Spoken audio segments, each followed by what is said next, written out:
हम अपने अगले विश्लेषण की शुरुआत करते हैं। आज के समय में हर किसी के पास स्मार्टफोन्स हैं और ज्यादातर स्मार्टफोन मेड इन चाइना है। भारत में भी मेड इन चाइना फोन करोड़ों लोगों के हाथों में। मोबाइल मैन्युफैक्चरिंग के मामले में चीन नंबर 1 है, लेकिन इस रेस में उसे अब भारत से कड़ी टक्कर मिल रही है। एक समय पर मोबाइल कंपनियों की पहली पसंद चाइना था, लेकिन आज भारत बड़ी बड़ी मोबाइल कंपनियों की फर्स्ट चॉइस है। आज के समय में भारत में बड़ी और नामी मोबाइल कंपनियां फोन बना रही हैं।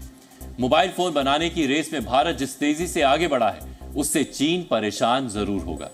भारत की PLI स्कीम की वजह से ज्यादातर मोबाइल कंपनियां भारत आना पसंद कर रही हैं। इसकी वजह से भारत में बड़े पैमाने पर स्मार्टफोन मैन्युफैक्चरिंग शुरू हुई है। इसको लेकर इंडस्ट्री बॉडी ICEA ने कुछ आंकड़े भी जारी किए हैं। पिछले 10 वर्षों में भारत में 20 लाख करोड़ रुपए के मोबाइल फोन्स बने हैं। पिछले 10 वर्षों में मोबाइल फोन के उत्पादन में 2000% और निर्यात में 7500% की वृद्धि हुई है। भारत में बिकने वाले 97% मोबाइल फोन अब भारत खुद बना रहा है। आपने कई बार PM मोदी को आत्मनिर्भर भारत की बात कहते सुना होगा।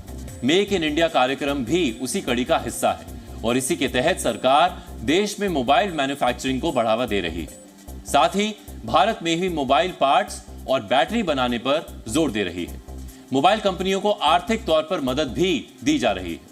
मोबाइल कंपनियों को सरकार ने कई तरह की रियायत दी है, जिससे भारत को एक बड़े मोबाइल एक्सपोर्ट करने वाले देश के तौर पर विकसित किया जा सके। वर्ष 2014-15 में मोबाइल फोन प्रोडक्शन करीब 18,900 करोड़ रुपए था, जो वर्ष 2024 में बढ़कर करीब 4.10 लाख करोड़ रुपए हो गया है। इसमें करीब 2000% की ग्रोथ दर्ज की गई है। वर्ष 2014-15 में भारत से मोबाइल फोन एक्सपोर्ट सिर्फ 1556 करोड़ रुपए था, जो अब बढ़कर 1.2 लाख करोड़ रुपए हो गया है। यानी पिछले 10 वर्षों में निर्यात में 7500% की ग्रोथ हुई है। भारत की इस उपलब्धि के पीछे PLI स्कीम का अहम रोल रहा है। PLI यानी प्रोडक्शन लिंक्ड इंसेंटिव। केंद्र सरकार ने चीन और दूसरे देशों पर भारत की निर्भरता को कम करने के लिए PLI योजना की शुरुआत की थी। इस स्कीम के तहत ही भारत में लोकल प्रोडक्शन में जबरदस्त इजाफा हुआ। इस योजना का उद्देश्य घरेलू और विदेशी निवेश आकर्षित करना है, रोजगार के अवसर पैदा करना और आयात पर निर्भरता कम करना है। PLI स्कीम के तहत ही मोबाइल कंपनियों को फायदा हुआ है। भारतीय लोगों को रोजगार मिला और साथ ही भारत आत्मनिर्भर बना। मेक इन इंडिया का जो एक वेव आया है और सरकार की तरफ से जो सपोर्ट किया जा रहा है मेक इन इंडिया, इसका बहुत बड़ा फायदा मैन्युफैक्चरिंग इंडस्ट्री को हो रहा है और उसमें से मोबाइल टेलीफोनी भी एक है। दूसरा बात मैं यहाँ पे ये कहूंगा कि इंडिया में कंजम्पशन मोबाइल फोन के नंबर्स और जो अपग्रेडेशन हो रहा है 2G से 3G 4G 5G, इसमें मोबाइल फोन का डिमांड बहुत बढ़ रहा है। तीसरी बात यहाँ पे ये मैं कहूंगा कि जियोपॉलिटिकल रीजन जो है उसके कारण बहुत सारे मैन्युफैक्चरर्स हैं जो चाइना को अवॉइड करना चाह रहे हैं, particularly for exporting out of China. China को अवॉइड करके इंडिया जैसे न्यूट्रल कंट्री, न्यूट्रल मार्केट में मैन्युफैक्चरिंग करना चाह रहे हैं। प्रधानमंत्री नरेंद्र मोदी का मेक इन इंडिया प्रोग्राम कितना सफल रहा है, इसका अंदाजा देश में बनने वाले मोबाइल फोन्स के आंकड़ों को देखकर आपको हो गया होगा। दुनिया में सबसे बड़ा नाम एप्पल आईफोन का है, जो आज भारत में मोबाइल हैंडसेट बना रही है। भारत में 3 कंपनियां एप्पल के लिए फोन बनाती हैं। पूरी दुनिया में सैमसंग की सबसे बड़ी फैक्ट्री भारत में ही है। दुनिया के सबसे बड़े ब्रांड भारत में मोबाइल हैंडसेट्स की मैन्युफैक्चरिंग कर रहे हैं, जिससे भारत एक ग्लोबल इलेक्ट्रॉनिक्स मैन्युफैक्चरिंग हब बन रहा है। एप्पल और सैमसंग भारत में सबसे ज्यादा स्मार्टफोन मैन्युफैक्चरिंग करते हैं। इन कंपनियों के सबसे ज्यादा फोन मध्य पूर्व, उत्तरी अफ्रीका और दक्षिणी अमेरिकी मार्केट में जाते हैं। साथ ही ब्रिटेन, नेदरलैंड्स, ऑस्ट्रिया और इटली में भी मेड इन इंडिया स्मार्टफोन को एक्सपोर्ट किया जा रहा है। भारत में Xiaomi, ओप्पो, वीवो जैसे कई ब्रांड की असेंबलिंग और मैन्युफैक्चरिंग पहले से ही हो रही है।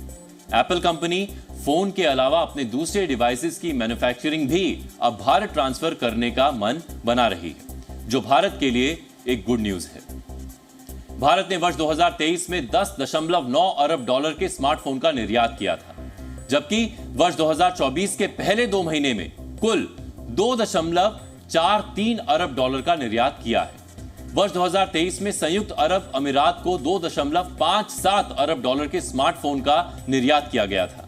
इस तरह यूएई भारत के स्मार्टफोन का सबसे बड़ा बाजार था। इसी तरह भारत ने अमेरिका को 2.15 अरब डॉलर के स्मार्टफोन निर्यात किए। 2014 से पहले भारत में सिर्फ 2 मैन्युफैक्चरिंग कारखाने थे, लेकिन वर्ष 2021 के बाद भारत में 200 से ज्यादा मैन्युफैक्चरिंग यूनिट स्थापित हुए।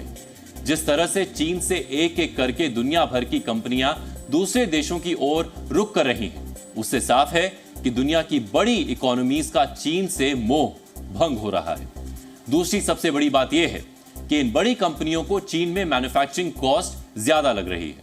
भारत ने इस मामले में चीन को पीछे छोड़ दिया है। इसका मतलब है कि दुनिया में सबसे कम मैन्युफैक्चरिंग कॉस्ट भारत में है। इसी वजह से एप्पल और सैमसंग जैसी दुनिया की बड़ी मोबाइल कंपनीज भारत को अपना दूसरा घर बना रही हैं।